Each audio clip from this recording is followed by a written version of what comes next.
Bienvenue à tous à ce café matinal ensemble. C'est une joie d'être avec vous et de poursuivre un peu, encore juste 2 jours à partir de la semaine prochaine. On va revenir au psaume 23, mais avec tous les événements entourant le décès tragique de George Floyd et toutes ces manifestations mondiales, cette dynamique où tout le monde parle de discrimination, de partialité, de racisme. Nous regardons à une théologie de justice. Nous ne pouvons pas séparer la justice spirituelle de la justice sociale. J'ai reçu tellement de courriels encourageants de vous. Si vous avez manqué les derniers cafés matinaux, un message que j'ai apporté sur ce sujet aussi, il y a vraiment un fondement théologique que nous essayons de bâtir ensemble. Puis la dernière partie, je veux qu'elle soit la plus positive possible et très, très pratique. Et nous allons regarder, on veut toujours, quel que soit le sujet d'actualité, quelle que soit la dynamique dans nos vies, nous sommes théocentriques, nous sommes christocentriques et nous sommes bibliocentriques, c'est-à-dire Dieu, Jésus-Christ et sa parole, dans tout. Et le modèle extraordinaire, le plus extraordinaire, quel que soit le domaine de nos vies, c'est Jésus. Et lorsqu'on parle de discrimination, lorsqu'on parle de comment composer avec ça, moi depuis le message de dimanche dernier, j'ai eu tellement de gens qui ont écrit, qui ont dit, même comme chrétien, je me suis repenti, j'ai réalisé que je veux suivre le Seigneur dans cette voie de non-discrimination, d'acceptation, d'avoir le cœur et les yeux de Dieu. Et dans Jean chapitre 4, aujourd'hui et demain, on regarde ensemble à cet entretien, cette rencontre. C'est pour ça qu'aujourd'hui, on a intitulé cette dévotion, ce moment ensemble, un rendez-vous divin qui va nous conduire à un temps de prière, je pense, qui va être puissant ensemble. La rencontre de Jésus avec la Samaritaine. Et c'est un rendez-vous divin qui nous donne une représentation, qui nous donne un modèle extraordinaire dans le contexte actuel, un modèle extraordinaire de ce que nous devons faire, être, comment on doit interagir, réagir, parler avec des gens autour de nous complètement de d'autres cultures que nous, et même plus clairement que cela, non seulement de d'autres cultures, mais de cultures qui sont contraires avec peut-être lesquelles nous avons grandi avec des préjugés. Et il faut prendre le contexte de Jean chapitre 4.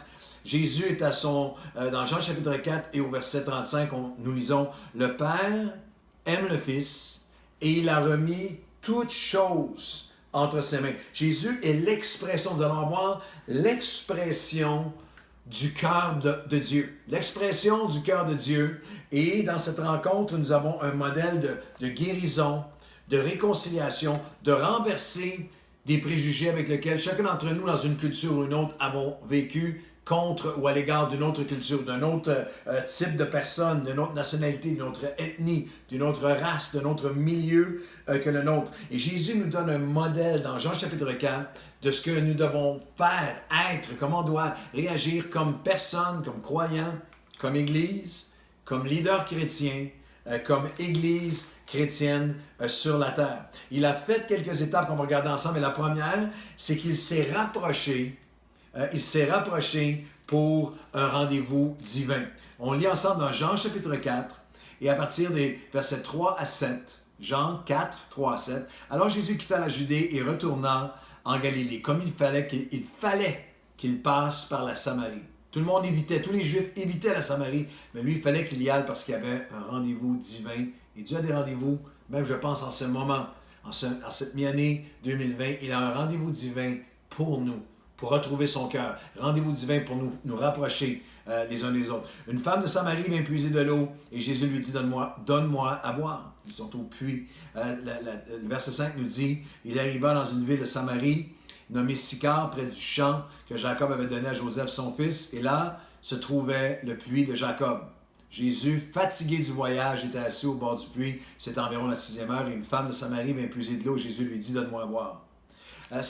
Et au verset 9, nous lisons, la femme samaritaine lui dit, comment toi qui es juif, me demandes-tu à moi qui suis une samaritaine?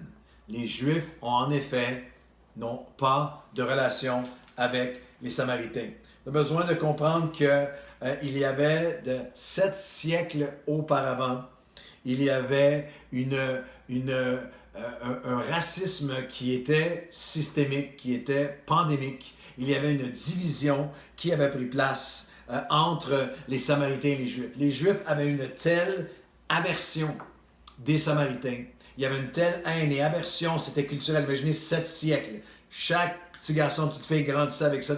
Et pardonnez-moi, là, c'est un peu violent comme propos, mais littéralement, tous les historiens s'entendent que les Juifs appelaient les Samaritains des chiens. Dans tous les textes historiques de l'époque, c'était vulgaire, c'était violent. Et Jésus, culturellement, a grandi avec ça. Et là, il va... Et tellement que les Juifs pouvaient faire des kilomètres pour contourner la Samarie parce qu'ils étaient maintenant à un endroit où on ne peut pas avoir de contact même avec le sol qu'ils ont foulé. Mais Jésus, lui, s'est rapproché pour un rendez-vous divin. En cette année 2020, il faut que nous apprenions à nous rapprocher. Nous rapprocher pour écouter. Nous rapprocher pour écouter ceux qui ont été victimes. Pour comprendre. Pour, sans jugement, ouvrir. Pour se rapprocher parce que le Seigneur a un rendez-vous divin avec nous pour nous communiquer son cœur. Il s'est approché et pour un rendez-vous divin malgré la fatigue du voyage. Et je sais qu'en ce moment, il y a des chrétiens qui entendent un message comme celui-ci et disent hey, on est en pleine COVID avec tout ce que j'ai à dealer, avec lequel je compose. Là vous me lancez George Floyd par-dessus.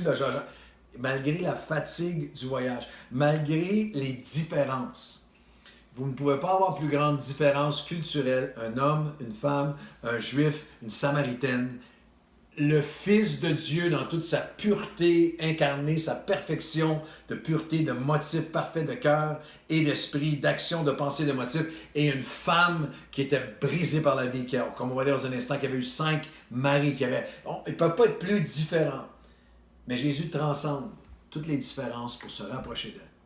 Nous sommes appelés comme chrétiens à donner un modèle à ce monde, de nous rapprocher de ce qui a été complètement différent de nous. Et oui, de ce que nous avons été culturellement, on a été élevés avec des barrières face à une couleur de peau, face à une culture, face à l'immigration, face à toutes sortes de préjugés qui peuvent être là. Malgré le malaise, malgré l'inconfortable, Jésus s'approche. Pour nous, on lit ça et on peut le lire avec un bâillement, mais lorsque Jésus lui dit « Donne-moi à boire », vous pouvez me croire qu'elle a été interloquée, parce qu'un peu plus tard, la femme dira « Seigneur, tu n'as rien pour puiser ». Jésus lui disait littéralement je suis prêt à boire de ta coupe. Et vous pouvez entendre la Samaritaine dire « Ce Juif va mettre ses lèvres sur ma coupe ». Il y a un rapprochement. Mais remarquez qu'il est resté lui-même. Il s'est rapproché pour un rendez-vous divin, mais il est resté lui-même. Au verset 9, encore une fois, la femme samaritaine lui dit « Comment toi qui es juif, me demandes-tu à moi qui suis samaritaine? » Les Juifs et les Samaritains n'ont pas de relation. N'ont aucune relation entre eux. C'est souvent un des grands arguments à chaque fois qu'on parle de renverser les préjugés de ça. Il y a toujours quelqu'un qui dit « c'est ça, faut qu'on abandonne notre culture, on perd notre culture, on est dénaturé. » Jésus n'a pas renié sa culture. Elle a reconnu en lui un juif. Il parlait comme un juif, il était habillé comme un juif, il avait l'air d'un juif. Il n'a pas renié sa culture. Il n'avait pas besoin de renier votre culture pour ouvrir votre cœur, pour vous rapprocher, pour être l'expression du cœur de Dieu. Il n'a pas renié sa culture terrestre, mais il n'a pas laissé sa culture terrestre l'empêcher d'accomplir sa mission céleste. Et ça, c'est important. Parce que s'il a été tenté en toutes choses, ça veut dire qu'il a été tenté dans la discrimination, comme tous ceux qui l'entouraient, dans tout ce qu'il avait grandi. Il a été tenté comme nous pouvons l'être. Mais Jésus s'est rapproché pour un rendez-vous divin. Il ne s'est pas renié lui-même. Il n'a pas renié sa culture pour épouser l'autre, mais il a fait des pas, et il a fait des pas concrets vers elle. La dernière notion pour aujourd'hui, il a été respectueux, patient. Il a écouté et il a surtout reconnu sa souffrance. Il a vraiment été patient. Vous lirez le texte, c'est même humoristique. Lui, il a un plan d'éternité pour elle. Il lui annonce le grand plan du salut. Verset 10, Jésus lui répondit, « Si tu connaissais le don de Dieu et qui est celui qui te dit « Donne-moi à boire », tu lui aurais demandé toi-même à boire et t'aurais donné de l'eau vive. » Et elle répond, la femme, elle lui dit, Tu n'as rien pour puiser et le puits est profond. D'où donc tirerais-tu cette eau vive? Lui parle de la vie éternelle, puis elle lui dit, tu n'as pas de chaudière, tu n'as pas de récipient. Il y a une patience. Il y a une distanciation de langage. Et nous sommes appelés à cette compréhension.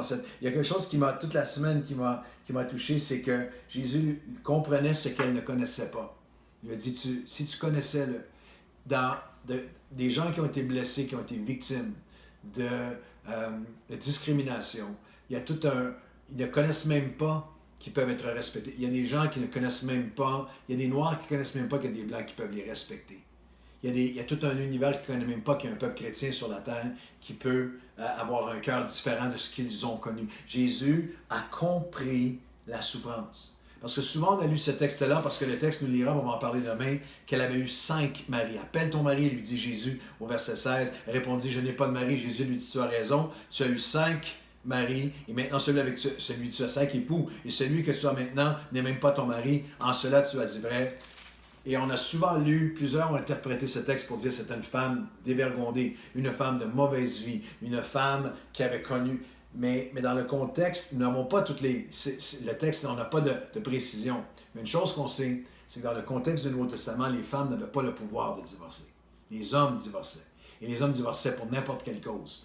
Il y a un portrait ici, certains disent qu'elle était stérile, elle ne pouvait pas avoir d'enfant, elle aurait été rejetée. Il y en a qui disent est-ce qu'elle avait est-ce qu'elle avait un handicap physique, est-ce qu'elle avait un handicap mental, est-ce qu'elle avait, on parle en termes modernes, est-ce qu'elle avait des problèmes psychologiques, mais elle avait vécu, ce qu'on sait, c'est qu'elle était une masse de souffrance.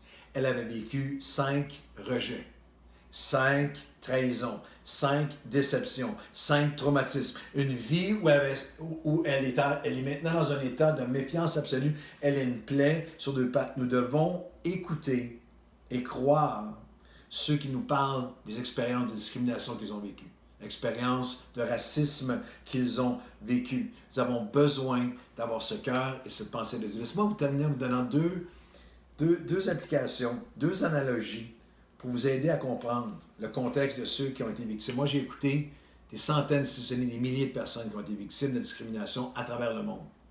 Et j'ai 2 analogies pour vous aider parce que parfois on dit c'est bien violent comme réaction, c'est bien intense. Qu'est-ce qui se passe pour un homme qui meurt aux États-Unis?